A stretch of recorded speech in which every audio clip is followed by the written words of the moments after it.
ഈ വാർത്താ പകലിലെ പ്രധാന റിപ്പോർട്ടുകളുമായി വാർത്താമഴ ആരംഭിക്കുന്നു. ഞാൻ എസ് വിജയകുമാർ. കരുവന്നൂർ സഹകരണ ബാങ്ക് തട്ടിപ്പ് കേസിൽ CPM-നെ കുരുക്കി ED കുറ്റപത്രം. SC Moideen, MM Varghese, K Radhakrishnan ഉൾപ്പെടെ മുതിർന്ന നേതാക്കളെ പ്രതിയാക്കിയാണ് ED കുറ്റപത്രം സമർപ്പിച്ചത്. അന്തിമ കുറ്റപത്രത്തിൽ CPIM പാർട്ടി എന്ന നിലയിലും പ്രതിപട്ടികയിൽ ഉൾപ്പെട്ടിട്ടുണ്ട്. S ശ്രീകാന്തും B ദിലീപ് കുമാറും വിവരങ്ങൾ നൽകും. ശ്രീകാന്ത്, പ്രതിപട്ടികയിലെ പേരുകളിൽ നമുക്ക് തുടങ്ങാം. ആരൊക്കെയാണ് പ്രതിപട്ടികയിൽ ഉൾപ്പെട്ടിരിക്കുന്ന പ്രധാനപ്പെട്ട നേതാക്കൾ, പ്രാദേശിക നേതാക്കൾ? ഒപ്പം CPM പാർട്ടി എന്ന നിലയിലും ഈ പ്രതിപട്ടികയിൽ ഉൾപ്പെട്ടിട്ടുണ്ട് എന്ന ഒരു അസാധാരണ നീക്കവും ED-യുടെ ഭാഗത്തു നിന്നുണ്ടായിട്ടുണ്ടല്ലോ. വിജയകുമാർ, ഈ CPM പ്രതിപട്ടികയിൽ ഉണ്ടാകും എന്നുള്ള കാര്യം ഏറെക്കുറെ ഉറപ്പായിരുന്നു. കാരണം പാർട്ടിയുടെ അക്കൗണ്ടിൽ നിന്നും 1 കോടി രൂപ നേരത്തെ എൻഫോഴ്സ്മെന്റ് ഡയറക്ടറേറ്റ് കണ്ടെടുക്കുകയും അത് ക്രയവിക്രയം നടത്തുന്നതിന് നിയന്ത്രണം കൊണ്ടുവരികയും ചെയ്തു. ആ അക്കൗണ്ട് തന്നെ ഫ്രീസ് ചെയ്യുകയും ചെയ്തിരുന്നു. ഈ ഒരു പശ്ചാത്തലത്തിൽ സ്വാഭാവിക നടപടി എന്ന നിലയിൽ പാർട്ടി ഇതിൽ പ്രതിപട്ടികയിൽ വരും എന്ന് സൂചനകൾ ഉണ്ടായിരുന്നു. അതാണ് ഇപ്പോൾ സംഭവിച്ചിരിക്കുന്നത്. ഏറ്റവും പ്രധാനപ്പെട്ട വാർത്തയെന്ന് പറയുന്നത് CPM-ന്റെ പ്രധാനപ്പെട്ട നേതാക്കൾ, മുൻ മന്ത്രിയടക്കം ഈ കേസിൽ പ്രതികളായി എത്തി എന്നുള്ളതാണ്. ആ പേര് വിവരങ്ങൾ വായിക്കുമ്പോൾ നമുക്ക് ഇപ്രകാരമാണ് അത് നൽകാൻ സാധിക്കുന്നത്. അതായത് നിലവിൽ 27 പ്രതികളെ കൂടി ഈ കേസിൽ കൂട്ടിച്ചേർത്തിട്ടുണ്ട്. ആകെ 83 പ്രതികളാണ് ഉള്ളത്. 64-ാം പ്രതിയായി വടക്കാഞ്ചേരി കൗൺസിലർ മധു അമ്പലപുരം വരുന്നുണ്ട്. 67-ാം പ്രതിയായി SC മൊയ്തീൻ, മുൻ മന്ത്രി കൂടിയാണ് SC മൊയ്തീൻ. അതോടൊപ്പം 68-ാം പ്രതിയായാണ് പാർട്ടി CPIM ഇപ്പോൾ ഈ പ്രതിപട്ടികയിൽ ഇടം പിടിക്കുന്നത്. MM വർഗീസ്, മുൻ തൃശൂർ ജില്ലാ സെക്രട്ടറി, 69-ാം പ്രതിയാണ്. K Radhakrishnan MP, Alathur MP, 70-ാം പ്രതിയാണ്. 71-ാം പ്രതിയായി AR Peethambaran, Purathussery north local committee സെക്രട്ടറിയാണ്. അതോടൊപ്പം 72-ാം പ്രതിയായി വരുന്നത് Purathussery south local committee secretary MB രാജുവാണ്. ഇരിങ്ങാലക്കുട ഏരിയ കമ്മിറ്റിയുടെ സെക്രട്ടറി KC പ്രേമരാജൻ കേസിൽ 73-ാം പ്രതിയായി വരികയും ചെയ്യുന്നുണ്ട്. അതിനുശേഷം മറ്റ് ആളുകളുടെ പേരുകൂടി ഇതിലിപ്പോൾ നൽകുന്നുണ്ട്. അത് എല്ലാം തന്നെ ഈ വായ്പ തട്ടിപ്പിൽ ഉൾപ്പെട്ട സാധാരണ ആളുകളാണ് അതിൽ ഉൾപ്പെട്ടിട്ടുള്ളത്. ബാക്കി ഞാൻ ഈ വായിച്ച 8 പേർ ഈ CPIM-മായി ഉന്നത പദവി അലങ്കരിക്കുന്നു. അതായത് പാർട്ടി ആദ്യം വരുന്നു, മുൻ മന്ത്രി വരുന്നു, സിറ്റിംഗ് MP വരുന്നു, മുൻ ജില്ലാ സെക്രട്ടറി വരുന്നു. അങ്ങനെ CPIM-മായി ബന്ധപ്പെട്ട തൃശൂർ ജില്ലയിൽ നിന്നുള്ള പ്രധാനപ്പെട്ട നേതാക്കൾ ഇതിൽ പ്രതികളായി വരുന്നു എന്നുള്ളതാണ് ഏറ്റവും പ്രധാനം. ഇതിൽ ഏറ്റവും കൗതുകകരം, ഒരു പാർട്ടി തന്നെ ഇതിൽ പ്രതിസ്ഥാനത്തേക്ക് വരുന്നു എന്നുള്ളതാണ്. മുൻപ് ED-യുടെ കേസുകൾ പരിശോധിച്ചാൽ ഇത്തരത്തിലൊരു നീക്കം. ഇതിൽ അറിയേണ്ട ഒരു പ്രധാനപ്പെട്ട കാര്യം, ഇവരൊക്കെ ഏത് തരത്തിലാണ് ഈ ക്രമക്കേടിൽ, ഈ അഴിമതിയിൽ പങ്കാളികളായത് എന്നാണ് ED പറയുന്നത്. ഇപ്പോൾ വായ്പ തരപ്പെടുത്തി കൊടുക്കുന്നു, ആ നിലയിൽ പണം നഷ്ടമാകുന്നു, തിരികെ പിടിക്കാൻ ചെല്ലുമ്പോൾ ആളുണ്ടാകുന്നില്ല, അല്ലെങ്കിൽ ആ സ്ഥലം ഉണ്ടാകുന്നില്ല, ഒരേ ആധാരത്തിൽ നൂറുകണക്കിന് വായ്പകൾ, അങ്ങനെ പലതരത്തിലുള്ള ക്രമക്കേടാണല്ലോ കരുവന്നൂരിൽ നടന്നത്. ഈ പാർട്ടി, അതുപോലെ തന്നെ പാർട്ടിയുടെ സംസ്ഥാനത്തെ പ്രധാനപ്പെട്ട നേതാക്കൾ, മുൻ മന്ത്രിമാർ, ഈ ഏരിയ ലോക്കൽ കമ്മിറ്റി തലങ്ങളിലൊക്കെ പ്രവർത്തിക്കുന്ന നേതാക്കൾ ഉൾപ്പെടെ ഇവരെങ്ങനെയാണ് ഈ തട്ടിപ്പിന്റെ ഭാഗമായിരിക്കുന്നത്? അത് ED എന്താണ് അതിൽ പറയുന്നത്? വിജയകുമാർ, നമുക്ക് പ്രാഥമികമായി കിട്ടുന്ന വിവരമനുസരിച്ച് ഈ ആളുകൾ ഈ കരുവന്നൂർ കോഓപ്പറേറ്റീവ് സൊസൈറ്റിയിൽ ഈ വായ്പ, അത് ഇതിന്റെ ഈ കരുവന്നൂർ സഹകരണ ബാങ്കിന്റെ പരിധിയിൽ പോലും പെടാത്ത ആളുകൾക്ക് വായ്പ തരപ്പെടുത്തി നൽകി എന്നുള്ളത് ഒരു കുറ്റമായി കണ്ടെത്തിയിരിക്കുന്നു. അത് 1-2 പേരല്ല, കോടിക്കണക്കിന് രൂപ, 180 കോടി രൂപ ഇത്തരത്തിൽ അനധികൃതമായി ആ ബാങ്കിൽ നിന്നും വായ്പ കിട്ടാൻ ഒരു അർഹതയുമില്ലാത്തവർക്ക് തരപ്പെടുത്തി കൊടുത്തു എന്നുള്ളത് ഒരു കുറ്റമായി കാണുന്നുണ്ട്. അതോടൊപ്പം തന്നെ പാർട്ടി ഇതിൽ നടത്തിയ ഇടപെടലുകൾ, ചില സ്റ്റോറുകളൊക്കെ തന്നെ തുടങ്ങിയിരുന്നു ഈ ബന്ധപ്പെട്ട്, അതിൽ നടന്ന ക്രമക്കേടുകൾ, കള്ളപ്പണം വെളുപ്പിക്കൽ ഉൾപ്പെടെയുള്ള കാര്യങ്ങളാണ് ഇവർക്കെതിരെ ആരോപിക്കുന്നത്. ഓരോ വ്യക്തികൾക്ക് എതിരെ ഇന്ന കാര്യങ്ങൾ എന്നുള്ള രീതിയിൽ കുറ്റപത്രത്തിൽ വിശദമായ പരാമർശമുണ്ട്. അതിന്റെ പകർപ്പടക്കം കിട്ടാൻ കുറച്ച് സമയമെടുക്കും. ഏതാണ്ട് 11 മണിക്കാണ് അതിന്റെ വിശദാംശങ്ങൾ കോടതി മുമ്പാകെ സമർപ്പിച്ചത്. കിട്ടുന്ന വിവരം, ഈ അനധികൃതമായി ആളുകൾക്ക്, ഈ ബാങ്കിന്റെ പരിധിയിൽ പോലും പെടാത്ത ആളുകൾക്ക് വായ്പ തരപ്പെടുത്തി കൊടുക്കുകയും കള്ളപ്പണം വെളുപ്പിക്കലിന് കൂട്ടുനിൽക്കുകയും പാർട്ടിക്കും നേതാക്കൾക്കും സാമ്പത്തിക ഗുണമുണ്ടാവുകയും ചെയ്തു. ഇതാണ് കണ്ടെത്തൽ. ശരി ശ്രീകാന്ത്, ഏതായാലും ആ കുറ്റപത്രത്തിലെ കൂടുതൽ വിവരങ്ങൾ പുറത്തു വരാനുണ്ട്. ഇവരുടെയൊക്കെ പങ്ക്, മുൻ മന്ത്രിമാരുടെയും ഒക്കെ പങ്ക് എന്താണ് എന്നതിന്റെ കൂടുതൽ വിവരങ്ങൾ, കുറ്റപത്രം എന്താണ് പറയുന്നത് എന്ന് നമുക്ക് നോക്കാം. വൈകാതെ വിശദാംശങ്ങൾ ശ്രീകാന്ത് നൽകും. ന്യൂസ് ഡെസ്കിൽ നിന്ന് ബി ദിലീപ് കുമാർ കൂടി ചേരുന്നുണ്ട്. Dileep, A67 AC Moideen, 68 Communist Party of India Marxist, 69 MM Varghese, 70 K Radhakrishnan, 71 AR Peethambaran, അങ്ങനെ 64 മുതൽ താഴോട്ട് നോക്കിയാൽ CPM-ന്റെ പ്രാദേശിക തലത്തിലും സംസ്ഥാന തലത്തിലും പ്രവർത്തിക്കുന്ന നേതാക്കൾ, അഖിലേന്ത്യാ തലത്തിൽ എന്നൊക്കെ വേണമെങ്കിൽ നമുക്ക് പറയാവുന്ന തരത്തിൽ കമ്മിറ്റികളിൽ പ്രവർത്തിക്കുന്ന നേതാക്കൾ, communist Party of India Marxist തന്നെ പ്രതിപ്പട്ടികൾ ഉൾപ്പെടുന്നു എന്ന അസാധാരണ സാഹചര്യം.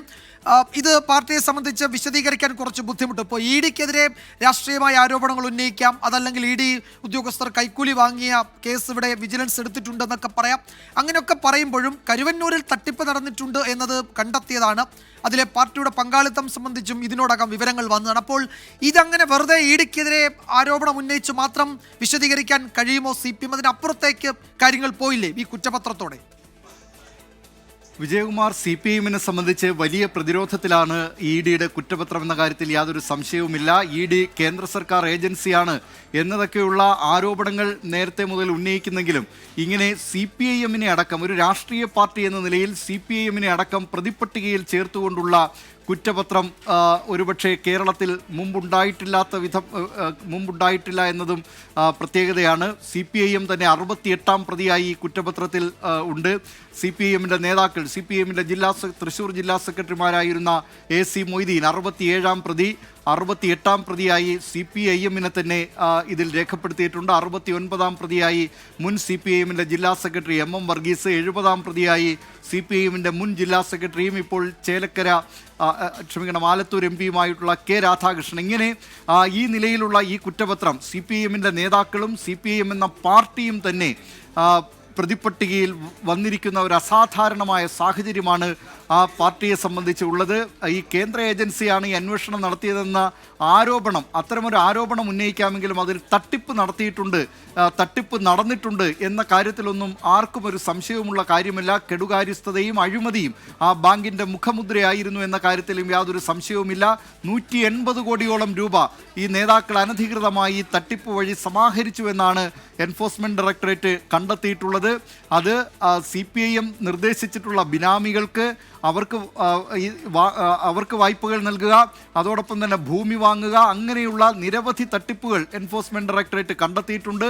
ഈ തട്ടിപ്പുകളൊന്നും തന്നെ ആദായ നികുതി വകുപ്പിന് കൈമാറിയിട്ടുള്ള കണക്കുകളിൽ ഉണ്ടായിരുന്നതല്ല എന്ന കാര്യവും എൻഫോഴ്സ്മെന്റ് ഡയറക്ടറേറ്റ് കുറ്റപത്രത്തിൽ രേഖപ്പെടുത്തിയിട്ടുണ്ട്. ഇതിന് CPIM നേരത്തെ പറഞ്ഞിട്ടുള്ള ന്യായീകരണം, ഭൂമി വാങ്ങുന്നതൊക്കെ CPIM-ന്റെ പ്രാദേശിക ഘടകങ്ങൾ ഭൂമി വാങ്ങുമ്പോൾ അത് ജില്ലാ സെക്രട്ടറിമാരുടെ പേരിലാണ് സ്ഥലങ്ങൾ വാങ്ങുക എന്നതാണ്. പക്ഷേ ഇത്തരത്തിലുള്ള ഈ സ്ഥലം വാങ്ങുന്നതിനടക്കം ബാങ്കിൽ നിന്നുള്ള അനധികൃത വായ്പകൾ, ഇതിന് കരുവന്നൂർ സഹകരണ ബാങ്കിൽ തന്നെ 5ഓളം രഹസ്യ അക്കൗണ്ടുകൾ ഉണ്ടായിരുന്നു എന്ന കാര്യവും എൻഫോഴ്സ്മെന്റ് ഡയറക്ടറേറ്റ് കണ്ടെത്തിയിരുന്നു. നിലമ്പൂർ ഉപതെരഞ്ഞെടുപ്പ് പടിവാതിൽക്കൽ നിൽക്കുമ്പോൾ, തദ്ദേശ ഭരണ തെരഞ്ഞെടുപ്പ് ഉടൻ തന്നെ നടക്കാനിരിക്കുമ്പോൾ, നിയമസഭാ തെരഞ്ഞെടുപ്പ് അടുത്ത വർഷം നടക്കാനിരിക്കുമ്പോൾ CPIM-നെ സംബന്ധിച്ച് വലിയ പ്രഹരമാണ് എൻഫോഴ്സ്മെന്റ് ഡയറക്ടറേറ്റിന്റെ ഈ കുറ്റപത്രം.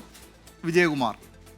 യെസ്, ബി ദിലീപ് കുമാറാണ് വിവരങ്ങൾ നൽകിയത്. ഒപ്പം ശ്രീകാന്തും ഒരു പ്രതികരണം കൂടി ഇപ്പോൾ വരുന്നുണ്ട്. കരുവന്നൂർ സഹകരണ ബാങ്ക് തട്ടിപ്പിൽ പ്രതി ചേർത്ത ED നടപടി രാഷ്ട്രീയ ഇടപെടലിന്റെ ഭാഗമെന്നാണ് K രാധാകൃഷ്ണൻ MP 24-നോട് പ്രതികരിച്ചത്. പാർട്ടിയെ തകർക്കുക എന്നതാണ് ലക്ഷ്യം.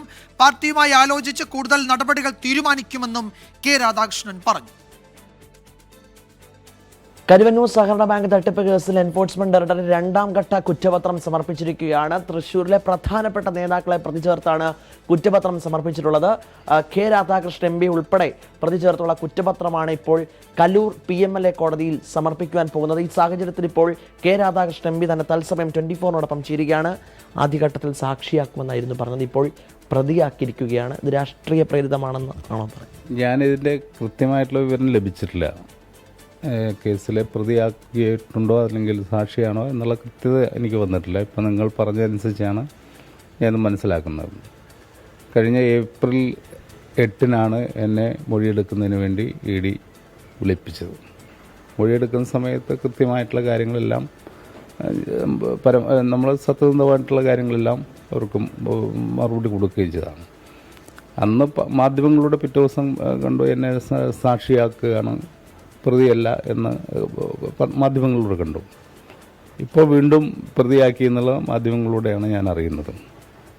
ഇത് സ്വാഭാവികമായിട്ടും ഇ ഡിയുടെ ഒരു രാഷ്ട്രീയ ഇടപെടൽ തന്നെയാണ്. ഇ ഡിയുടെ രാഷ്ട്രീയ ഇടപെടലിന് ഭരണകൂടത്തിൻ്റെ ശരിയായ ഒരു ഇടപെടലാണ്.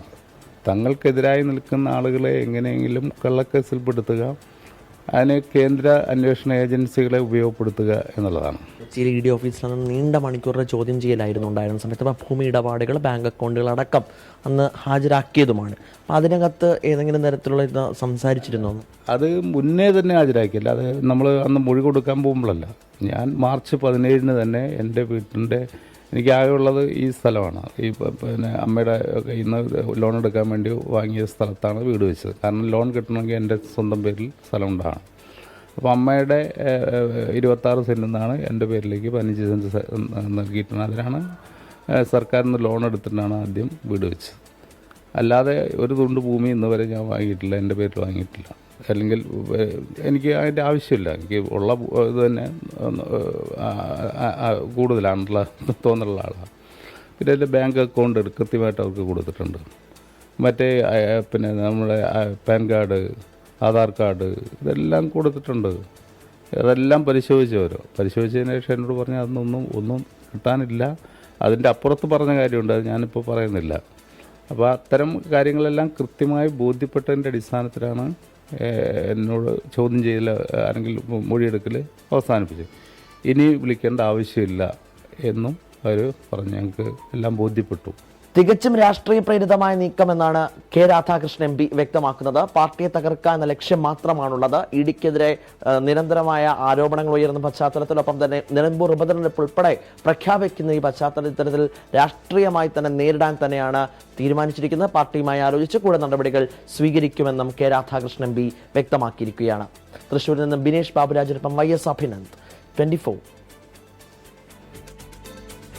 ഒരിക്കൽ കൂടി ബി ദിലീപ് കുമാറിലേക്ക്. ദിലീപ്, ഇപ്പോൾ MK കണ്ണൻ, PK ബിജു തുടങ്ങിയ 2 പ്രധാനപ്പെട്ട നേതാക്കൾ ഈ കുറ്റപത്രത്തിൽ ഉൾപ്പെട്ടിട്ടില്ല. ഒന്നിലധികം തവണ തുടർച്ചയായി ചോദ്യം ചെയ്തതാണ് ഈ 2 നേതാക്കളെയും. ഇവരുടെ പങ്കാളിത്തമൊക്കെ സംബന്ധിച്ച് അന്ന് കുറേയൊക്കെ റിപ്പോർട്ടുകളും വിവരങ്ങളൊക്കെ പുറത്തു വന്നതാണ്. ആ 2 പേരെയും പ്രതിപട്ടികയിൽ ഉൾപ്പെടുത്തിയിട്ടില്ല എന്നതൊരു കൗതുകമാണ്, എന്നത് വളരെ പ്രധാനപ്പെട്ട ഒരു വിവരം കൂടിയാണ്.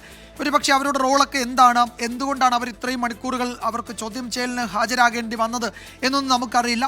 അന്നൊക്കെ പല വിവരങ്ങളും അതുമായി ബന്ധപ്പെട്ട് വരികയും ചെയ്തിരുന്നു. പക്ഷേ ആ 2 പ്രധാനപ്പെട്ട നേതാക്കൾ ആ പ്രതിപട്ടികയിലില്ല എന്നത് ഈ ഘട്ടത്തിൽ ശ്രദ്ധേയമാണെന്ന് തോന്നുന്നു, അല്ലേ? വിജയകുമാർ, ബിജുവും MK കണ്ണനും ഇവർ 2 പേരെയും പ്രതിപട്ടികയിൽ ഉൾപ്പെടുത്തിയിട്ടില്ല. നിരവധി മണിക്കൂറുകൾ നേരത്തെ ഇരുവരെയും ചോദ്യം ചെയ്തിരുന്നതാണ്. പക്ഷേ അവരുടെ പങ്ക് തെളിയിക്കത്തക്ക കൃത്യമായി വിവരങ്ങൾ ഒരുപക്ഷെ എൻഫോഴ്സ്മെന്റ് ഡയറക്ടറേറ്റിന് ലഭ്യമായിട്ടുണ്ടാവില്ല. അതുകൊണ്ടായിരിക്കാം ED കുറ്റപത്രത്തിൽ ഈ നേതാക്കളെ ഒഴിവാക്കിയിട്ടുള്ളത്. എന്നാൽ CPIMന്റെ ജില്ലാ സെക്രട്ടറിമാരെ സംബന്ധിച്ച് നേരത്തെ ജില്ലാ സെക്രട്ടറിമാരായിരുന്ന MM വർഗീസ്, AC മൊയ്തീൻ, CPIMന്റെ മുൻ ജില്ലാ സെക്രട്ടറിയും ഇപ്പോൾ MP-യുമായ K രാധാകൃഷ്ണൻ എന്നിവരെ പ്രതിപട്ടികയിൽ ഉൾപ്പെടുത്തിയിട്ടുണ്ട്. അതിലേറ്റവും പ്രധാനപ്പെട്ട ഒരു കാര്യം CPIM തന്നെ ഈ സാമ്പത്തിക തട്ടിപ്പുമായി ബന്ധപ്പെട്ട്, അഴിമതിയുമായി ബന്ധപ്പെട്ട് പ്രതിപട്ടികയിൽ ഇടം നേടിയിരിക്കുന്നു എന്നതാണ്. ഒരു രാഷ്ട്രീയ പാർട്ടി ഒരുപക്ഷെ അത് അപൂർവമായിട്ടായിരിക്കാം അത്തരത്തിൽ ഇങ്ങനെ പ്രതിപട്ടികയിൽ രാഷ്ട്രീയ പാർട്ടിയുടെ പേരുകൂടി വരുന്നത്. CPIMനെ EDയുടെ ഈ പ്രതിപട്ടികയിൽ ഉൾപ്പെടുത്തിയിരിക്കുകയാണ്. 68-ാം പ്രതിയായി. 67-ാം പ്രതിയാണ് തൃശ്ശൂർ ജില്ലാ സെക്രട്ടറി ആയിരുന്ന AC മൊയ്തീൻ, 69-ാം പ്രതിയാണ് MM വർഗീസ്, 70-ാം പ്രതിയാണ് K രാധാകൃഷ്ണൻ. അങ്ങനെ CPIMന്റെ പ്രധാനപ്പെട്ട നേതാക്കളെ കൂടി പ്രതിപട്ടികയിൽ ഉൾപ്പെടുത്തിയിരിക്കുന്നു. 180 കോടി രൂപയോളം ഈ തട്ടിപ്പിലൂടെ പ്രതികൾ സമാഹരിച്ചിട്ടുണ്ട് എന്ന് കുറ്റപത്രം ചൂണ്ടിക്കാട്ടുന്നു. വലിയ അഴിമതിയാണ് കരുവന്നൂർ നടന്നിട്ടുള്ളത്. കരുവന്നൂർ സഹകരണ ബാങ്കുമായി ബന്ധപ്പെട്ടുകൊണ്ട് വലിയ തോതിൽ നിക്ഷേപങ്ങൾ സ്വീകരിക്കുകയും നിക്ഷേപം തങ്ങൾക്ക് വേണ്ടപ്പെട്ടവർക്കും ബിനാമികൾക്കുമായി വീതിച്ച് നൽകുകയും അവർക്ക് വായ്പകൾ നൽകുകയും അതിൻ്റെയൊക്കെ കമ്മീഷൻ അത് ഈടാക്കുന്നതിന് വേണ്ടി ആ കമ്മീഷൻ ഇവർക്ക് ലഭ്യമാക്കുന്നതിന് വേണ്ടി പ്രത്യേക രഹസ്യ അക്കൗണ്ടുകൾ കരുവന്നൂർ ബാങ്കിൽ തുറക്കുകയും ചെയ്തു എന്നും ഇ ഡി കണ്ടെത്തിയിരുന്നു. ഇതിന്റെ കൂടി അടിസ്ഥാനത്തിലാണ് CPIM ഉൾപ്പെടെ പ്രതി ചേർത്തുകൊണ്ടുള്ള ഈ കുറ്റപത്രം എൻഫോഴ്സ്മെന്റ് ഡയറക്ടറേറ്റ് സമർപ്പിച്ചിരിക്കുന്നത്. അഴിമതിക്കെതിരായി വലിയ നിലപാട് സ്വീകരിക്കുന്ന CPIM സംബന്ധിച്ച് വലിയ പ്രഹരമാണ് അഴിമതി കേസിൽ തന്നെ ആ പാർട്ടി ഉൾപ്പെട്ടുകൊണ്ട് അവരെ പ്രതിപട്ടികയിൽ ചേർത്തുകൊണ്ട് ഇപ്പോൾ ഇ ഡി നൽകിയിരിക്കുന്നത്. വിജയകുമാർ. അപ്പോൾ ദിലീപ്, ഇപ്പോൾ കെ രാധാകൃഷ്ണനെ പോലെയുള്ള മികച്ച പ്രതിച്ഛായയുള്ള നേതാക്കൾ, ഇപ്പോൾ മന്ത്രിയായിരുന്നു അദ്ദേഹം, MLA ആയിരുന്നു, ലോക്സഭാംഗമാണ്, പാർട്ടി പദവികൾ ജില്ലാ സെക്രട്ടറി ആയിരുന്നു, അങ്ങനെ പാർട്ടിയിലും സംഘടനയിലും പാർലമെന്ററി രംഗത്തുമൊക്കെ പ്രവർത്തിക്കുകയും മികച്ച പ്രതിച്ഛായയുള്ള നേതാക്കന്മാരിൽ ഒരാളാണ് ഇപ്പോൾ കെ രാധാകൃഷ്ണൻ. അപ്പോൾ അദ്ദേഹം ഈ പ്രതിപട്ടികയിൽ വന്നിട്ടുണ്ട്. അദ്ദേഹം പറയുന്നത് ചോദ്യം ചെയ്യലിന് ശേഷം തൻ്റെ ഭാഗത്ത് തെറ്റൊന്നുമില്ല എന്ന് ഇ ഡിക്ക് ബോധ്യപ്പെട്ടു, അത് പറയുകയും ചെയ്തിട്ടുണ്ട് എന്ന് അദ്ദേഹം വിശദീകരിക്കുന്നു. അത് എന്താണ് ഇ ഡി ഓഫീസിൽ നടന്നതെന്ന് നമുക്കറിയില്ല, അത് അദ്ദേഹം പറയുന്നത് അദ്ദേഹത്തിൻ്റെ വിശദീകരണമാണ്. അതിനപ്പുറത്തേക്ക് ഇപ്പോൾ ഈ കരുവന്നൂരുമായി ബന്ധപ്പെട്ട് നടന്ന ഇടപാടുകളുടെ ഒരു ചുരുക്കം പരിശോധിച്ചാൽ അതിൽ പാർട്ടി ഇപ്പോൾ നേരത്തെ ശ്രീകാന്ത് സൂചിപ്പിച്ചതുപോലെ ബാങ്കിൻ്റെ പ്രവർത്തന മേഖലയ്ക്കൊക്കെ പുറത്ത് ഉള്ള ആളുകൾക്ക് വായ്പ തരപ്പെടുത്തുക, അതിൽ പ്രധാനപ്പെട്ട നേതാക്കൾ അതിൽ സമ്മർദ്ദം ചെലുത്തുക, ഈ ലോൺ അപേക്ഷകളൊക്കെ പരിശോധിക്കാൻ ഒരു കമ്മിറ്റി അനൗദ്യോഗികമെന്ന നിലയിൽ ബാങ്കിനകത്ത് പ്രവർത്തിച്ചിരുന്നു. അവരാണ് ആ കമ്മിറ്റിയാണ് ഈ അപേക്ഷകൾ പരിശോധിച്ച് തീരുമാനമെടുത്തിരുന്നത് എന്ന് പറയുന്നു. അതുപോലെ ഒരാളുടെ പേരിൽ നിരവധി വായ്പകൾ വരിക, ഈ ജപ്തി നോട്ടീസ് വരുമ്പോൾ മാത്രം ഇത്തരമൊരു ലോണിനെ പറ്റി യഥാർത്ഥത്തിൽ ആ പേരുകാരൻ അറിയുക, അങ്ങനെ ക്രമക്കേടുകളുടെ ഒരു കൂമ്പാരം ഇതിൽ നടന്നിട്ടുണ്ട്. പക്ഷേ അങ്ങനെ പറയുമ്പോഴും ഇതിൽ നേരിട്ട് പങ്കില്ല എന്ന് ഇ ഡി പറഞ്ഞു എന്നാണ് കെ രാധാകൃഷ്ണനെ പോലുള്ളവരൊക്കെ പറയുന്നത്. ഇതിൽ ഈ CPM അത് വിശദീകരിക്കാൻ വൈരുദ്ധ്യം അല്ലെങ്കിൽ അത് ബുദ്ധിമുട്ടുള്ളതുപോലെ ഇ ഡിക്ക് ഇത്തരം നേതാക്കൾ എങ്ങനെ പ്രതിപട്ടികയിൽ ഉൾപ്പെട്ടു എന്ന് പറയാൻ കോടതിയിൽ അത് സ്ഥാപിക്കാനും അത്ര എളുപ്പമാകണമെന്നില്ല, അല്ലേ? വിജയകുമാർ, ഇക്കാര്യത്തിൽ ഇ ഡിയുടെ കുറ്റപത്രത്തിൽ ഇ ഡി എന്നല്ല ഏത് അന്വേഷണ ഏജൻസി, അത് കേരള പോലീസ് ആണെങ്കിൽ പോലും ഒരാളെ പ്രതിസ്ഥാനത്ത് ചേർത്തുകൊണ്ട് കുറ്റപത്രം നൽകിക്കഴിഞ്ഞാൽ പിന്നീട് നിയമപരമായ പോരാട്ടവും നിയമപരമായ വഴിതേടലുമാണ് അതിൽ പ്രതിസ്ഥാനത്ത് ഉള്ളവർ സ്വീകരിക്കേണ്ടി വരിക. അത് അത്തരം ഒരു സാധ്യത CPIM സംബന്ധിച്ചുമുണ്ട്. കോടതിയിൽ അക്കാര്യത്തിൽ എന്താണ് CPIM പറയാനുള്ള നിലപാട്, CPIM ഇക്കാര്യത്തിൽ നിരപരാധിയാണോ എന്ന കാര്യം CPIM ആ ഘട്ടത്തിലൊക്കെ വാദിക്കുകയും വിശദീകരിക്കുകയും ഒക്കെ ചെയ്യാം. നിലവിൽ നമുക്ക് മുന്നിലുള്ളത് ഒരു അന്വേഷണ ഏജൻസി. ആ അന്വേഷണ ഏജൻസി കുറ്റക്കാരെന്ന് കണ്ടെത്തി കുറ്റപത്രം സമർപ്പിച്ചിരിക്കുന്നു. അതിൽ പ്രതികളായി CPIM നേതാക്കളുടെ പേരുകളൊക്കെ വന്നിട്ടുണ്ട്. അതിൻ്റെ ഏറ്റവും പ്രധാനപ്പെട്ട ഒരു കാര്യം, CPIM നേതൃത്വത്തിൻ്റെ അറിവോടുകൂടിയാണ് ഇത്തരത്തിലുള്ള തട്ടിപ്പുകൾ പലതും നടന്നിട്ടുള്ളത്. CPIM നേതാക്കളുടെ ശുപാർശയിലാണ് പലരും ഈ വായ്പകൾ അവിടെ നിന്ന് ഈടാക്കുകയും അത് ബിനാമി പേരുകളിലൂടെയൊക്കെ വായ്പകൾ ഈടാക്കി പലരും അറിയാതെ തന്നെ, നേരത്തെ വിജയകുമാർ ചൂണ്ടിക്കാട്ടിയതുപോലെ പലരും അറിയാതെ, നിക്ഷേപകർ അറിയാതെ തന്നെ അല്ലെങ്കിൽ അവിടുത്തെ അംഗങ്ങൾ അറിയാതെ ഈ വായ്പകൾ അവരുടെ പേരിൽ എടുക്കുക, അങ്ങനെയൊക്കെയുള്ള രീതികൾ അത് അവിടെ അവലംബിച്ചിരുന്നു. അതിന് CPIM നേതൃത്വത്തിൻ്റെ പിന്തുണ ഉണ്ടായിരുന്നു എന്നാണ് ഇ ഡി കണ്ടെത്തിയിട്ടുള്ളത്. മാത്രമല്ല പല സ്ഥലത്തും പല മേഖലകളിലും സ്ഥലങ്ങൾ വാങ്ങിച്ചിട്ടുണ്ട്. അത് പ്രാദേശികമായി ലോക്കൽ കമ്മിറ്റി ഓഫീസുകളടക്കം നിർമ്മിക്കുന്നതിന് വേണ്ടിയാണെന്നാണ് CPIM നേതൃത്വം പറയുന്നത്. ഏതായാലും ഈ സ്ഥലം വാങ്ങലിലുൾപ്പെടെ ഇത്തരത്തിലുള്ള ഈ തട്ടിപ്പിൻ്റെ ഈ അംശം, തട്ടിപ്പിൻ്റെ വിഹിതം അതിലൊക്കെ ഉപയോഗിച്ചിരുന്നു എന്നാണ് ഇ ഡി കണ്ടെത്തിയിട്ടുള്ളത്. അതുകൊണ്ട് ആ കാര്യങ്ങളിലൊക്കെ ഇനി കോടതി ഇക്കാര്യത്തിൽ ഒരു തീരുമാനം എടുക്കട്ടെ. നിയമപരമായ വഴികൾ CPIM തേടാം. നിലവിൽ CPIM ഉൾപ്പെടെ, രാഷ്ട്രീയ പാർട്ടിയായ CPIM ഉൾപ്പെടെ പ്രതി ചേർത്തുകൊണ്ടാണ് ഇ ഡി ഈ കുറ്റപത്രം സമർപ്പിച്ചിരിക്കുന്നത്. വിജയകുമാർ. ഏതായാലും കുറ്റപത്രത്തിലെ വിവരങ്ങൾ വരാനിരിക്കുന്നതേ ഉള്ളൂ. ഒപ്പം രാഷ്ട്രീയ പ്രതികരണങ്ങൾ ഇപ്പോൾ CPM കൂടി പ്രതി ചേർത്തിട്ടുണ്ട്. അപ്പോൾ വ്യക്തികൾ മാത്രമല്ല, പാർട്ടി എന്ന നിലയിൽ, communist Party of India Marxist എന്ന നിലയിൽ തന്നെ പ്രതിപട്ടികയിൽ ഉൾപ്പെട്ടിട്ടുണ്ട്. എന്താണ് പാർട്ടി സംസ്ഥാന സെക്രട്ടറിക്ക് പ്രതികരിക്കാനുള്ളത് എന്നറിയേണ്ടതുണ്ട്. ഈ നേതാക്കളുടെ പ്രതികരണങ്ങൾ വരാനുണ്ട്. അപ്പോൾ ഇതിൻ്റെ നിയമ വഴിയിൽ ആ കാര്യങ്ങൾ മുന്നോട്ട് നീങ്ങും. ഒപ്പം രാഷ്ട്രീയ പ്രതികരണങ്ങളും അടുത്ത മണിക്കൂറുകളിൽ വരും. ഒപ്പം കുറ്റപത്രത്തിൻ്റെയും കണ്ടെത്തലുകൾ, മറ്റു വിശദാംശങ്ങൾ വരാനിരിക്കുന്നതേ ഉള്ളൂ.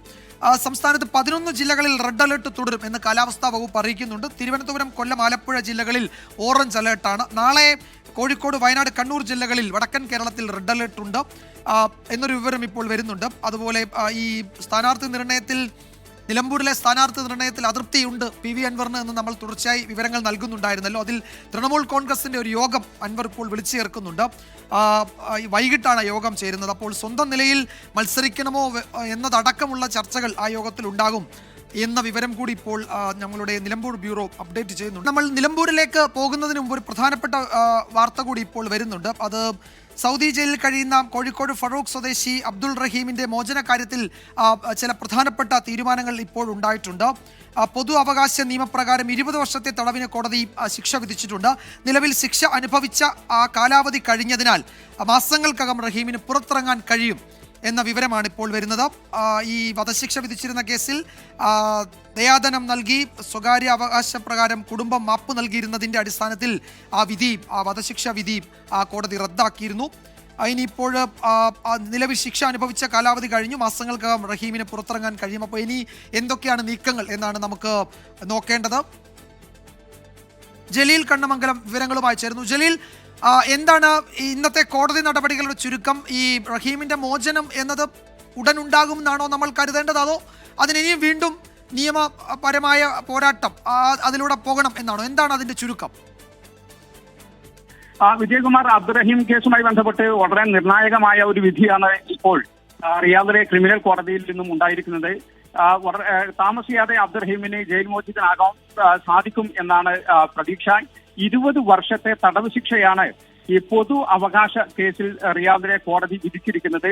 അതായത് ഈ കഴിഞ്ഞ 19 വർഷമായി 2006 മുതൽ ജയിൽ ശിക്ഷ അനുഭവിച്ചു കൊണ്ടിരിക്കുകയാണ് അബ്ദുറഹീം. അത് 19 വർഷത്തെ ജയിൽ ശിക്ഷ കഴിഞ്ഞ് ഇനി 1 വർഷം കൂടി കഴിഞ്ഞാൽ അബ്ദുറഹീമിന് പുറത്തിറങ്ങാൻ സാധിക്കും എന്നാണ് റിയാദിലെ ക്രിമിനൽ കോടതിയിൽ നിന്ന് ഇപ്പോൾ വന്നിരിക്കുന്ന വിവരം. 2006 സൗദി ബാലൻ കൊല്ലപ്പെട്ട കേസിലാണ് അബ്ദുറഹീം റിയാദ് ജയിലിൽ ആകുന്നത്. ഇത് സൗദി നിയമപ്രകാരം പൊതു അവകാശ കേസും അതോടൊപ്പം തന്നെ പ്രൈവറ്റ് ഒഫൻസും സ്വകാര്യ അവകാശ കേസുമുണ്ട്. ഇതിൽ സ്വകാര്യ അവകാശ കേസുമായി ബന്ധപ്പെട്ടിട്ടാണ് അബ്ദുറഹീമിന് വധശിക്ഷ കോടതി വിധിച്ചിരുന്നത്. ഈ കഴിഞ്ഞ വർഷം 2024 ജൂലൈ 2 വധശിക്ഷ റദ്ദാക്കി. സൗദി ബാലന്റെ കൊല്ലപ്പെട്ട സൗദി ബാലന്റെ കുടുംബത്തിന് 1.5 കോടിയോളം 15 മില്യൺ റിയാൽ ദിയാധനമായി നൽകിയതിന് ശേഷമാണ് വധശിക്ഷ റദ്ദാക്കിയത്. അതോടുകൂടി സ്വകാര്യ അവകാശവുമായി ബന്ധപ്പെട്ട കേസ് തീർന്നു. എന്നാൽ പൊതു അവകാശവുമായി ബന്ധപ്പെട്ട കേസാണ് ഇതുവരെ നടന്നിരുന്നത്. ഇതിലാണ് ഇന്ന് നിർണായകമായ വിധി ഉണ്ടായിരിക്കുന്നത്. 20 വർഷത്തെ തടവിനാണ് ഇപ്പോൾ കോടതി വിധിച്ചിരിക്കുന്നത്. അത് ഇതുവരെ അനുഭവിച്ച ജയിൽ ശിക്ഷ അതിൽ ഉൾപ്പെടും. അതായത് 19 വർഷത്തിലധികമായി ജയിൽ ശിക്ഷ അനുഭവിച്ചു കൊണ്ടിരിക്കുകയാണ് അബ്ദുറഹീം. ഇനി 1 വർഷത്തിന് ഏതാനും മാസങ്ങൾക്ക് ശേഷം തന്നെ അബ്ദുറഹീമിന് പുറത്തിറക്കാൻ സാധിക്കും എന്നാണ് പ്രതീക്ഷ. റിയാദ് ഗവർണറേറ്റിന്റെ കൂടി അനുമതി ലഭിച്ചാൽ താമസിയാതെ എംബസിയുടെ യാത്രാരേഖകളെല്ലാം ശരിയാക്കാൻ ഏതാണ്ട് 1 വർഷത്തിന് ശേഷം അബ്ദുറഹീമിന് നാട്ടിലേക്ക് മടങ്ങാൻ സാധിക്കും എന്നാണ് പ്രതീക്ഷ. അതേസമയം വിധിപ്പകർപ്പ് കിട്ടിയതിന് ശേഷം അഭിഭാഷകരുമായി സംസാരിച്ച് അപ്പീൽ ഉൾപ്പെടെയുള്ള നിയമസാധ്യത ആലോചിക്കും എന്നാണ് റിയാദിലുള്ള റഹീം നിയമസഹായ സമിതി അറിയിച്ചിരിക്കുന്നത്. അതായത് ജലീൽ, ഇപ്പോ 1 വർഷത്തിൽ താഴെ ഏതാനും മാസങ്ങൾ കൂടി മതി ഈ കോടതി ഉത്തരവനുസരിച്ച് അബ്ദുൾ റഹീമിന്റെ ജയിൽ ശിക്ഷ, അല്ലേ? അങ്ങനെയാണ് നമ്മൾ കരുതേണ്ടത്, അല്ലേ? ഇതാണ് ഇപ്പോൾ റിയാദിലുള്ള നിയമസഹായ സമിതി അറിയിച്ചിരിക്കുന്നത്. 2006 മുതൽ 19 വർഷമായി ജയിൽ ശിക്ഷ അനുഭവിക്കുന്നത് ഇത് ഉൾപ്പെടും. അതുകൊണ്ട് തന്നെ 20 വർഷമായതുകൊണ്ട് ഏതാനും മാസങ്ങൾ 1 വർഷത്തോളം മാത്രം ഇനി ജയിൽ ശിക്ഷ അനുഭവിച്ചാൽ മതി. അതിനുശേഷം മോചിതനാകും എന്നാണ് അറിയിച്ചിരിക്കുന്നത്. ശരി ജലീൽ, വിവരങ്ങൾ നൽകുകയായിരുന്നു ജലീൽ കണ്ണമംഗലം. ജിദ്ദയിൽ നിന്ന് സമീർ സി മുഹമ്മദ് കോഴിക്കോട് നിന്ന് ചേരുന്നുണ്ട്. റഹീമിന്റെ വീട്ടിൽ നിന്നാണ് സമീർ വിവരങ്ങളുമായി ചേരുന്നതെന്നാണ് ഞാൻ കരുതുന്നത്. സമീർ, ഇപ്പോൾ അതിലൊരു വ്യക്തത വന്നിട്ടുണ്ട്. കഴിഞ്ഞ എത്രയോ തവണകളായി സിറ്റിംഗ് അത് മാറ്റിവെച്ചുകൊണ്ടിരിക്കുകയായിരുന്നു. ഇപ്പോഴത് ആ കോടതി അതിലൊരു ഉത്തരവ് പറഞ്ഞിരിക്കുകയാണ്. 20 വർഷത്തെ തടവ്. അപ്പോൾ അതിലൊരു 19 വർഷത്തിലധികം ഇതിനോടകം തടവ് അനുഭവിച്ചു കഴിഞ്ഞു. ഏതാനും മാസങ്ങൾ കൂടി മതി റഹീമിന് മോചനത്തിന് എന്നാണ് മനസ്സിലാക്കാൻ കഴിയുന്നത്. ഇനിയിപ്പോൾ ആ കോടതിയുടെ ഉത്തരവ് പരിശോധിച്ച് അതിൽ എന്തെങ്കിലും തുടർ നടപടികൾ സ്വീകരിക്കാൻ കഴിയുമോ എന്നത് നിയമസഹായ സമിതി പരിശോധിക്കുകയും ചെയ്യുന്നുണ്ട്. എന്താണ് വീട്ടിലെ പ്രതികരണം സമീർ?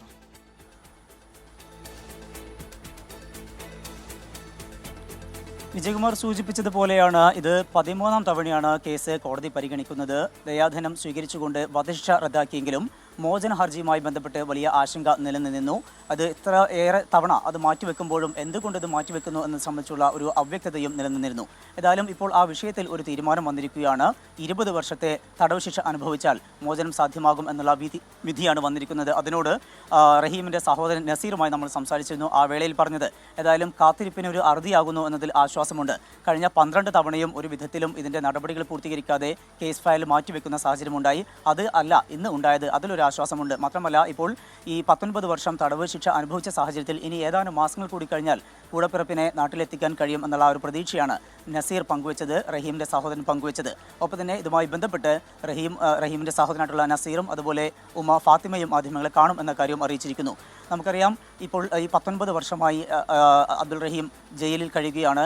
ഈ കേസിൻ്റെ പല ഘട്ടങ്ങളിലും നമ്മൾ ഈ വീട്ടിൽ വന്നതാണ്. പലപ്പോഴും ആ ഉമ്മയുടെ കണ്ണീര് കണ്ടതാണ്. അതിനൊക്കെ ആ ഒരു പ്രാർത്ഥനയ്ക്കൊക്കെ ഒരു അവസാനമാവുന്നു എന്നുള്ളതിൻ്റെ ഒരു ആശ്വാസം തന്നെയാണ് കുടുംബം പങ്കുവെക്കുന്നത്.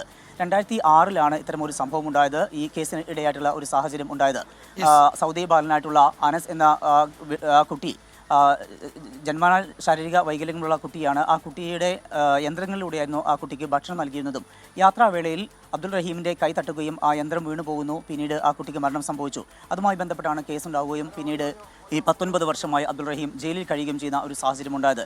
ഏതായാലും ഇനിയിപ്പോൾ 1 വർഷത്തിൽ താഴെ മാത്രമേ ജയിൽ ശിക്ഷ അനുഭവിക്കേണ്ടി വരികയുള്ളൂ. ജയിൽ മോചനം സാധ്യമാകും എന്നുള്ള ആ വലിയ പ്രതീക്ഷ, ആ ഒരു സന്തോഷം തന്നെയാണ് കുടുംബാംഗങ്ങൾ പങ്കുവെക്കുന്നത്. ഔദ്യോഗികമായിട്ട് അവർ അത് സംബന്ധിച്ചുള്ള ഒരു വാർത്താ സമ്മേളനം അല്പസമയത്തിനകം നടത്തും എന്ന കാര്യം അറിയിച്ചിട്ടുണ്ട് വിജയകുമാർ. സമീർ സി മുഹമ്മദാണ് കോഴിക്കോട് നിന്ന് വിവരങ്ങൾ നൽകിയത്. ജിദ്ദയിൽ നിന്നുള്ള കൂടുതൽ വിശദാംശങ്ങൾക്ക് വേണ്ടി കാത്തിരിക്കുകയാണ് കുടുംബം. അതിനുശേഷം കുടുംബാംഗങ്ങൾ ഇക്കാര്യത്തിൽ ഒരു പ്രതികരണം നടത്തും എന്നാണ് സമീർ സി മുഹമ്മദ് കോഴിക്കോട് നിന്ന് റിപ്പോർട്ട് ചെയ്യുന്നത്. അപ്പോൾ ഇനി നമ്മൾ ഇന്നത്തെ ഏറ്റവും പ്രധാനപ്പെട്ട മറ്റു റിപ്പോർട്ടുകളിലേക്ക് കടക്കുകയാണ്. നിലമ്പൂരിൽ അംഗം മുറുകി.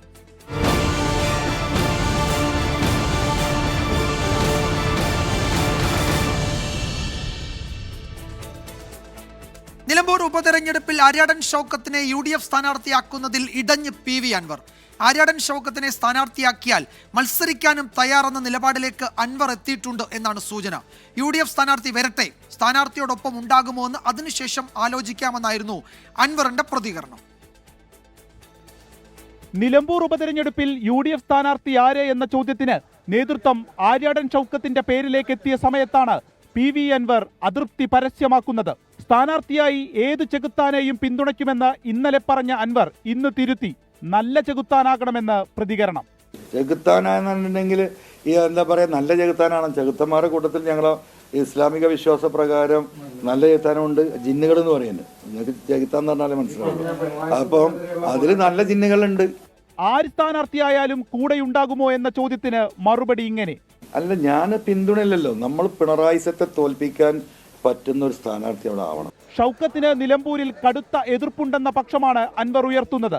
വ്യക്തിപരമായി എതിരല്ല, ജയമാണ് പ്രധാനമെന്നും കടുപ്പിച്ച് കോൺഗ്രസ് നേതൃത്വത്തെ തൃശങ്കുവിലാക്കുന്നു അവസാന നിമിഷത്തിൽ അൻവർ. ഉപതെരഞ്ഞെടുപ്പ് എത്തിയിട്ടും മുന്നണി പ്രവേശനം നടക്കാത്തതിലുള്ള നീരസവും മറച്ചുവെക്കുന്നില്ല.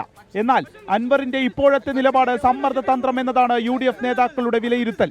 ഹൈക്കമാൻഡ് സ്ഥാനാർത്ഥി പ്രഖ്യാപനം വന്നാൽ രാഷ്ട്രീയ തുടർചലനങ്ങൾ ഉറപ്പ്. ടീം 24 നിലമ്പൂർ.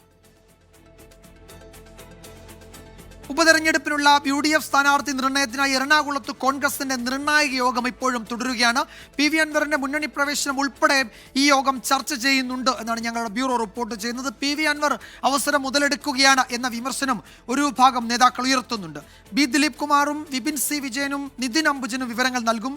ആദ്യം നിതിൻ അംബുജൻ കൊച്ചിയിലെ കോൺഗ്രസ് യോഗം നടക്കുന്ന വേദിയിൽ നിന്നാണ് വിശദാംശങ്ങളുമായി ചേരുന്നത്. നിതിൻ, ഇന്നത്തെ യോഗത്തിൽ ഒരൊറ്റ പേരിലേക്ക് എത്തുകയും അത് ഹൈക്കമാൻഡിലേക്ക് അയക്കുകയും ഹൈക്കമാൻഡ് ഇന്ന് വൈകിട്ട് തന്നെ ആ പേര് പ്രഖ്യാപിക്കുകയും ചെയ്യുമെന്നായിരുന്നു നേരത്തെ കേട്ടത്. ഇപ്പോൾ അൻവർ ഉയർത്തുന്ന അതിശക്തമായ എതിർപ്പ്, അതിനെ അവഗണിച്ച് മുന്നോട്ട് പോകുമോ കോൺഗ്രസ്? എന്താണ് കോൺഗ്രസ് ക്യാമ്പിന്റെ ഒരു പൊതു വിലയിരുത്തൽ? വിജയകുമാർ, എറണാകുളത്ത് KPC അധ്യക്ഷൻ, അതോടൊപ്പം തന്നെ UDF കൺവീനർ ഉൾപ്പെടെയുള്ള നേതാക്കളുമായി ഇപ്പോൾ നിർണായക യോഗം ചേരുകയാണ്. യോഗം ഏതാണ്ട് ആരംഭിച്ചപ്പോൾ 2 മണിക്കൂർ പിന്നിട്ടിട്ടുണ്ട്. വൈകാതെ തന്നെ യോഗം അവസാനിച്ച പിന്നീട് ഒരു ഒറ്റപ്പേര് എന്തായാലും ഹൈക്കമാൻഡിന് കൈമാറാനാണ് ഇപ്പോൾ തീരുമാനം. ഒറ്റപ്പേരല്ലെങ്കിൽ ഒരുപക്ഷെ ഹൈക്കമാൻഡ് വീണ്ടും അതിൽ ചർച്ചയ്ക്ക് വെക്കും. കാരണം നേരത്തെ തന്നെ നമുക്കറിയാം ആര്യാടൻ ഷൗക്കത്ത്, അതോടൊപ്പം തന്നെ VSO എന്ന 2 പേരുകളിൽ ചർച്ചകൾ നടന്നിരുന്നു. അതിനുശേഷം ഇന്നലെ രാത്രി തന്നെ ആര്യാടൻ ഷൗക്കത്ത് എന്ന പേരിലേക്ക് കോൺഗ്രസ് നേതൃത്വം എത്തി. പക്ഷേ അതിനുശേഷമാണ് PV അൻവർ ഇടഞ്ഞു നിൽക്കുന്ന ഒരു സാഹചര്യം ഉണ്ടായത്. അതുകൊണ്ട് തന്നെ വിശദമായ ഒരു ചർച്ചയ്ക്ക് ശേഷം മാത്രമേ ഒരു അന്തിമ തീരുമാനം തീരുമാനം ഉണ്ടാവുകയുള്ളൂ. UDF നേതാക്കളുമായുള്ള ആശയവിനിമയം ഇപ്പോൾ നടത്തുന്നുണ്ട്. പ്രതിപക്ഷ നേതാവും ഈ യോഗത്തിൽ പങ്കെടുക്കുന്നുണ്ട്. എന്തായാലും ഈ PV അൻവർ ഉന്നയിച്ച അല്ലെങ്കിൽ PV അൻവർ VS ജോയി തന്നെ സ്ഥാനാർത്ഥിയാക്കണമെന്ന് ആവശ്യപ്പെട്ട് രംഗത്തിരുന്ന സാഹചര്യത്തിൽ ഏത് നിലയിൽ സമവായത്തിലൂടെ VS ജോയിനെ ഒപ്പം നിർത്തിക്കൊണ്ട് മുന്നോട്ട് പോകുക, സ്വാഭാവികമായിട്ടും PV അൻവറിന്റെ പിന്തുണ അത് നേടിക്കൊണ്ട് തന്നെയാണ് മുന്നോട്ട് പോകാൻ തീരുമാനം. അതിനിടയിൽ ഇത്തരമൊരു ഇടഞ്ഞിരിക്കുന്ന സാഹചര്യം അത് പരിഗണിച്ച് ചർച്ചയിലൂടെ തന്നെ പരിഹരിച്ച് മുന്നോട്ട് പോവുക, ആ ഒരു ചർച്ചയാണ് എന്തായാലും ഇപ്പോൾ എറണാകുളത്ത് നടക്കുന്നത്. മാത്രമല്ല സ്ഥാനാർത്ഥി ആരെ പരിഗണിക്കണം എന്ന സംബന്ധിച്ച ചർച്ചകളും നടക്കുന്നുണ്ട്. അതിൽ UDF നേതാക്കളുമായിട്ടുള്ള ആശയവിനിമയം അടക്കമുള്ള കാര്യങ്ങളും എറണാകുളത്തെ യോഗത്തിൽ നടന്നു വരികയാണ്. KPC അധ്യക്ഷൻ കൂടാതെ UDF കൺവീനർ, പ്രതിപക്ഷ നേതാവ്, അതോടൊപ്പം തന്നെ AP അനിൽകുമാർ കൂടാതെ ഷാഫി പറമ്പിൽ, PC വിഷ്ണുനാഥ് ഉൾപ്പെടെയുള്ള നേതാക്കളാണ് എറണാകുളത്ത് ഇപ്പോൾ യോഗം ചെയ്യുന്നത്. എന്തായാലും യോഗം ആരംഭിച്ച് 2 മണിക്കൂർ പിന്നിട്ട് അല്പസമയത്തിനകം നേതാക്കൾ ഇപ്പോൾ യോഗശേഷം ഇവിടെ എത്തുമെന്നാണ് മനസ്സിലാക്കാൻ സാധിക്കുന്നത്.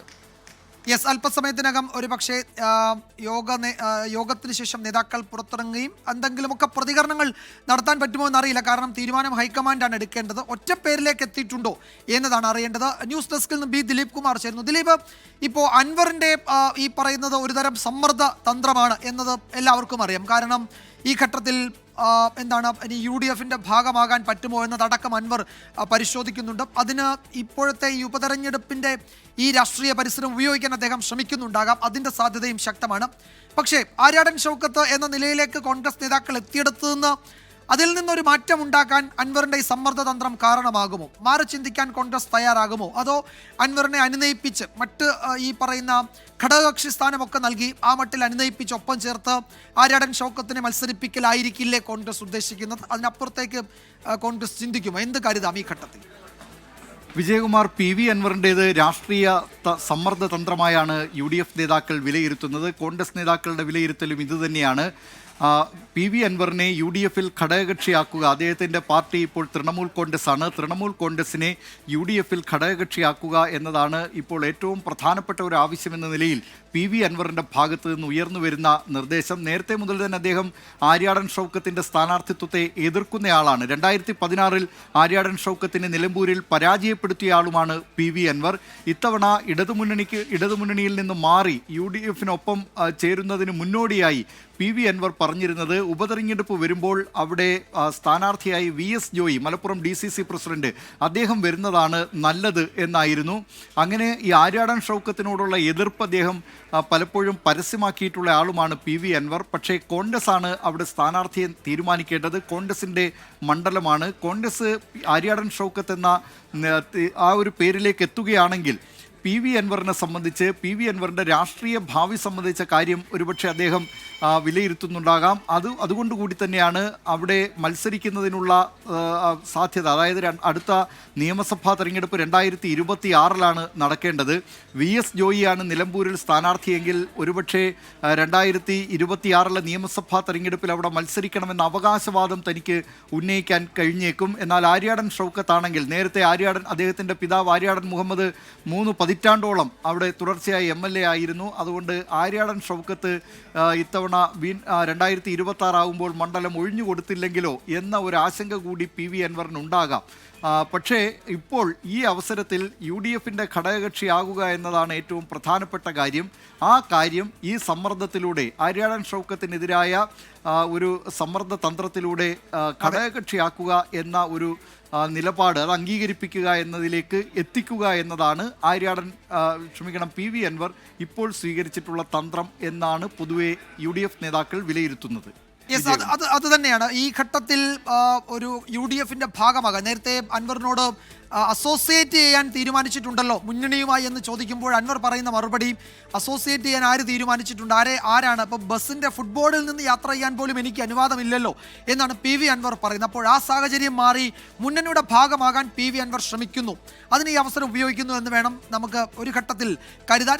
അതിനപ്പുറത്തേക്ക് ആര്യാടൻ ഷൗക്കത്തിനോടുള്ള ആര്യാടനോടൊക്കെയുള്ള ആ എതിർപ്പ് ഈ ഉപതെരഞ്ഞെടുപ്പ് വേദിയിൽ ഒരിക്കൽ കൂടി ഉന്നയിച്ച് നിലപാടിൽ ഉറച്ചു നിൽക്കുകയാണോ അൻവർ എന്നതും അറിയില്ല. എന്തായാലും PV അൻവർ തൃണമൂൽ കോൺഗ്രസിൻ്റെ ഒരു യോഗം വൈകിട്ട് ചേരാനിരിക്കുന്നുണ്ട്. അപ്പോൾ അതിൽ ഒരു തീരുമാനം എടുക്കുമായിരിക്കും. ഇപ്പോൾ വിപിൻ C വിജയൻ നിലമ്പൂരിൽ നിന്ന് ചേരുന്നുണ്ട്. വിപിൻ, ഈ PV അൻവർ മത്സരിച്ചേക്കുമെന്ന് പോലും അദ്ദേഹത്തിൻ്റെ അനുയായികൾ നമ്മളോട് പേഴ്സണലി സംസാരിക്കുമ്പോൾ പറയുന്നുണ്ട്.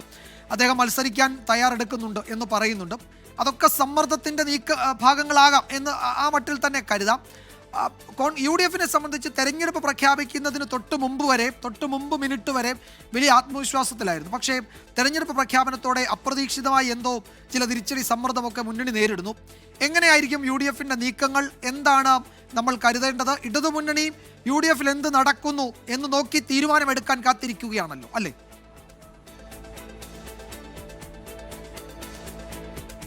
അതെ, UDF-ലെ ഇപ്പോൾ നിലനിൽക്കുന്ന ഈ പ്രശ്നങ്ങൾ, ആശയക്കുഴപ്പങ്ങൾ അത് നിരീക്ഷിക്കുക തന്നെയാണ് LDF. അതിനുശേഷം ഒരു തീരുമാനമെടുക്കാം എന്നുള്ളതാണ് നിലപാട്. നാളെ ഉച്ചയ്ക്കാണ് ഇവിടെ സെക്രട്ടേറിയറ്റ് യോഗം ചേരുന്നുണ്ട്. അതിലൊരു അന്തിമ തീരുമാനം എടുക്കാം എന്നുള്ളത് നിലപാടാണ് ഇപ്പോൾ CPM നേതാക്കൾ ഉൾപ്പെടെ പങ്കുവയ്ക്കുന്നത്.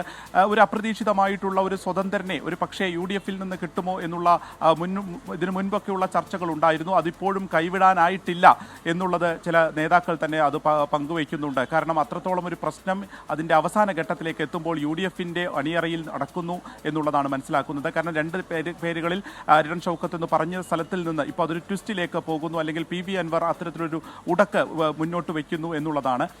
ആദ്യഘട്ടത്തിൽ ഏത് ചെകുത്താനായാലും കുഴപ്പമില്ല എന്നുള്ള ഇന്നലെ പറഞ്ഞതിൽ നിന്ന് ഇന്നിപ്പോൾ ഇതൊരു നല്ല ചെകുത്താനായിരിക്കണം എന്നുള്ളതിലേക്ക് ഒരു മാറ്റിപ്പറച്ചിൽ ഉണ്ടാകുന്നു. അതിന് ഏറ്റവും പ്രധാനപ്പെട്ട കാരണം ആ മുന്നണി പ്രവേശനം ഇപ്പോഴും സാധ്യമായിട്ടില്ല എന്നുള്ളതാണ്. അപ്പോൾ അതിനു വേണ്ടിയിട്ടുള്ളൊരു സമ്മർദ്ദതന്ത്രം എന്നുള്ള നിലപാട് അതുമായി ബന്ധപ്പെട്ട UDF-ന്റെ നേതാക്കൾ എടുക്കുന്നുണ്ട്. പക്ഷേ ഇതേ സമയത്ത് തന്നെ അന്തരിച്ച DCC പ്രസിഡന്റ് ആയിരുന്ന VV പ്രകാശിന്റെ മകൾ ഒരു ഫേസ്ബുക്ക് പോസ്റ്റ് ഇട്ടിരിക്കുന്നു എന്നുള്ളതാണ്. അത് അരിടൻ ഷൗക്കത്തിനെ സ്ഥാനാർത്ഥിയാക്കാനുള്ള ഒരു നീക്കത്തിന് എതിർപ്പുള്ളത് കൊണ്ടാണ് എന്നുള്ളതാണ് രാഷ്ട്രീയ കേന്ദ്രങ്ങൾ തന്നെ വിലയിരുത്തുന്നതും. അത്തരത്തിലാണ് വാർത്തകൾ പുറത്തു വരുന്നതൊക്കെ.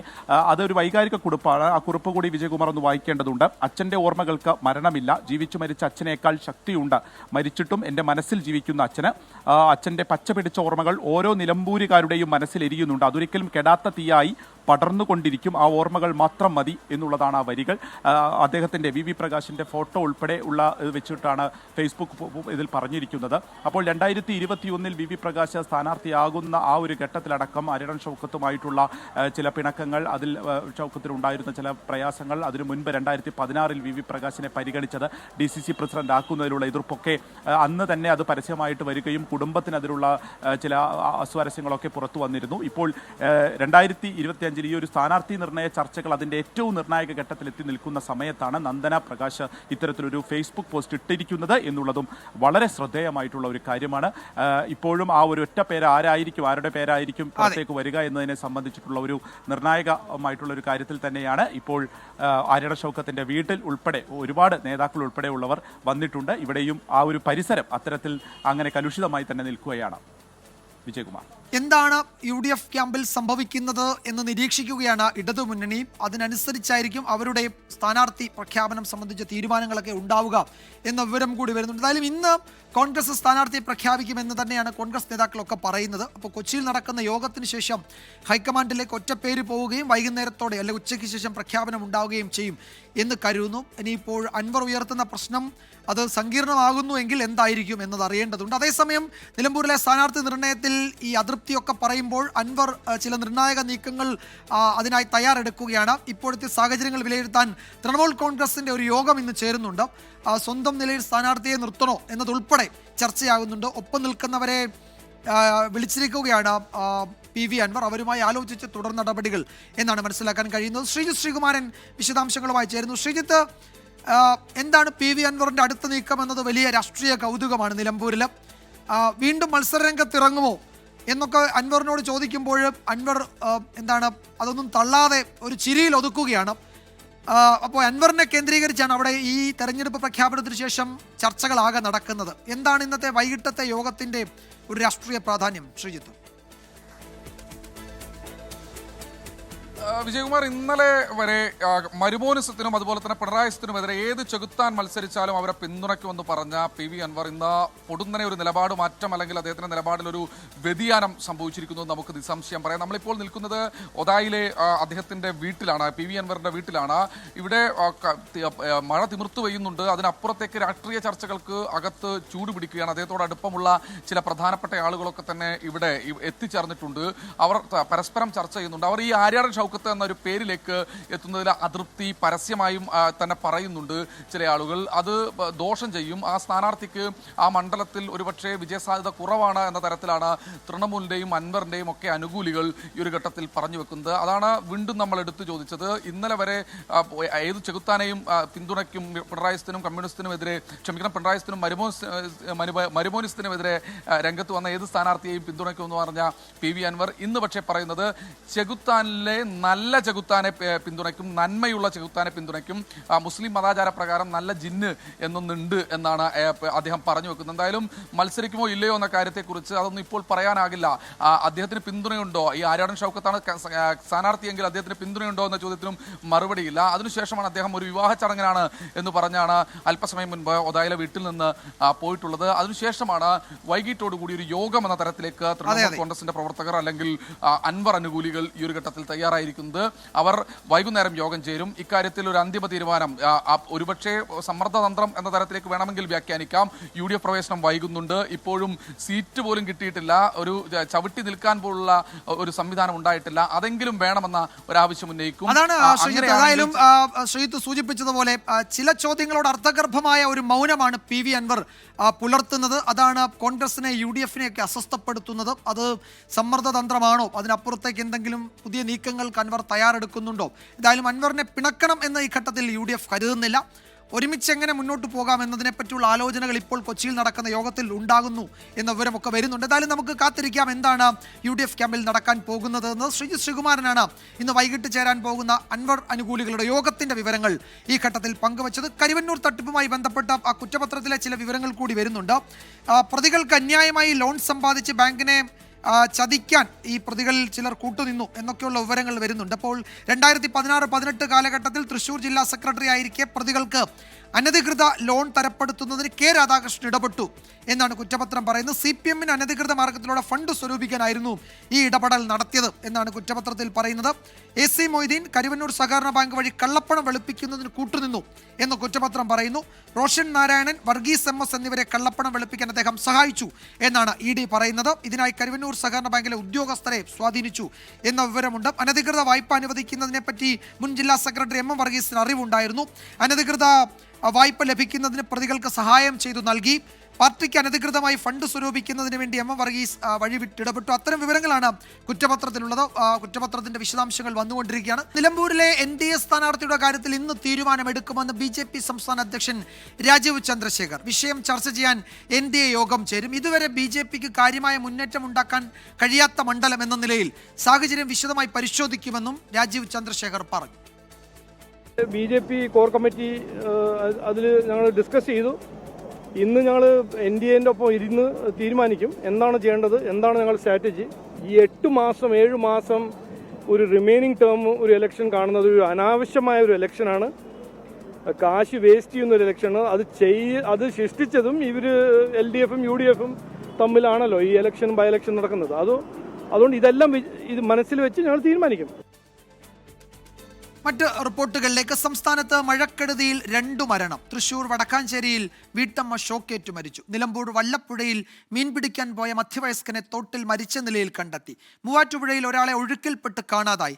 നിലവിൽ 11 ജില്ലകളിൽ റെഡ് അലേർട്ടും 3 ജില്ലകളിൽ ഓറഞ്ച് അലേർട്ടുമാണ്. അടുത്ത 3 മണിക്കൂറിൽ തിരുവനന്തപുരം, കൊല്ലം ജില്ലകളിൽ 60 കിലോമീറ്റർ വരെ വേഗത്തിൽ കാറ്റ് വീശുമെന്ന് കേന്ദ്ര കാലാവസ്ഥാ വകുപ്പ് അറിയിച്ചു. തിരുവനന്തപുരം കണ്ടലയിൽ വൻമരം കടപുഴകി റോഡിലേക്ക് വീണു. വാഹനങ്ങളില്ലാതിരുന്ന സമയത്തായിരുന്നു അപകടം. വൈദ്യുത ലൈനുകൾ പൂർണ്ണമായും തകർന്നു. ദൃശ്യങ്ങളിലേക്ക് ആദ്യം.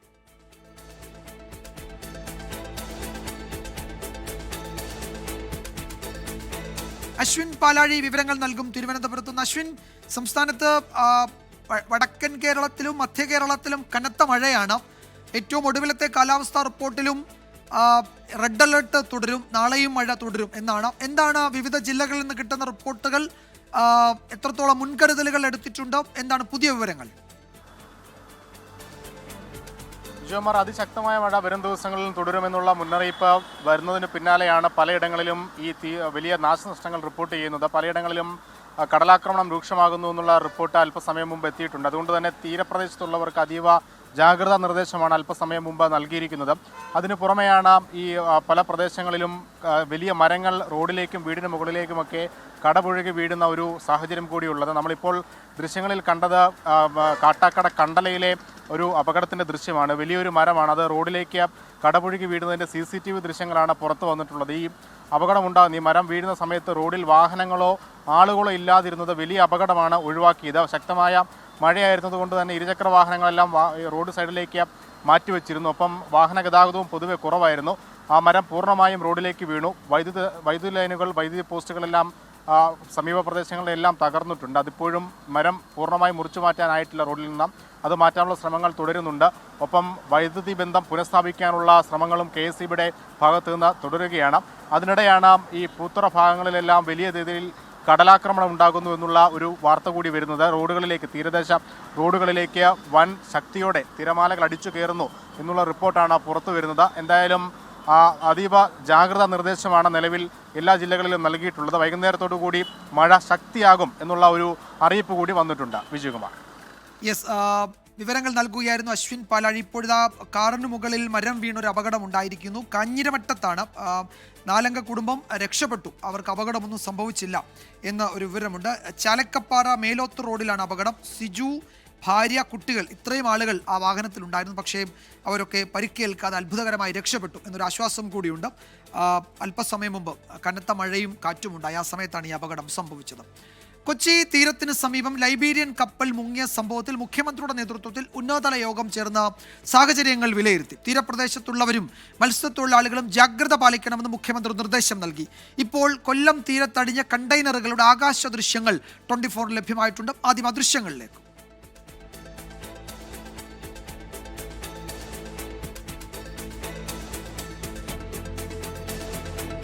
കൊല്ലം ശക്തികുളങ്ങരയിൽ നിന്നും അജീഷ് ജയകുമാർ വിശദാംശങ്ങളുമായി ചേരുന്നു. അജീഷ്, ഇതിൽ ഏതൊക്കെ കണ്ടെയ്നറുകളിൽ എന്തൊക്കെ, എത്രത്തോളം ജാഗ്രത, ഏതൊക്കെ മേഖലകളിൽ വേണം എന്നത് സംബന്ധിച്ച് കൃത്യതയാർന്ന വിവരങ്ങൾ നൽകാൻ ദുരന്ത നിവാരണ അതോറിറ്റിക്കോ റവന്യൂ വകുപ്പിനോ നമ്മളുടെ ജില്ലാ ഭരണകൂടത്തിനോ ഒക്കെ കഴിയുന്നുണ്ട്. ഇത് ഇപ്പോൾ ആലപ്പുഴയിലും കൊല്ലത്തുമൊക്കെയായി പലയിടങ്ങളിൽ കണ്ടെയ്നറുകൾ വന്ന് അടിയുന്നുണ്ട്.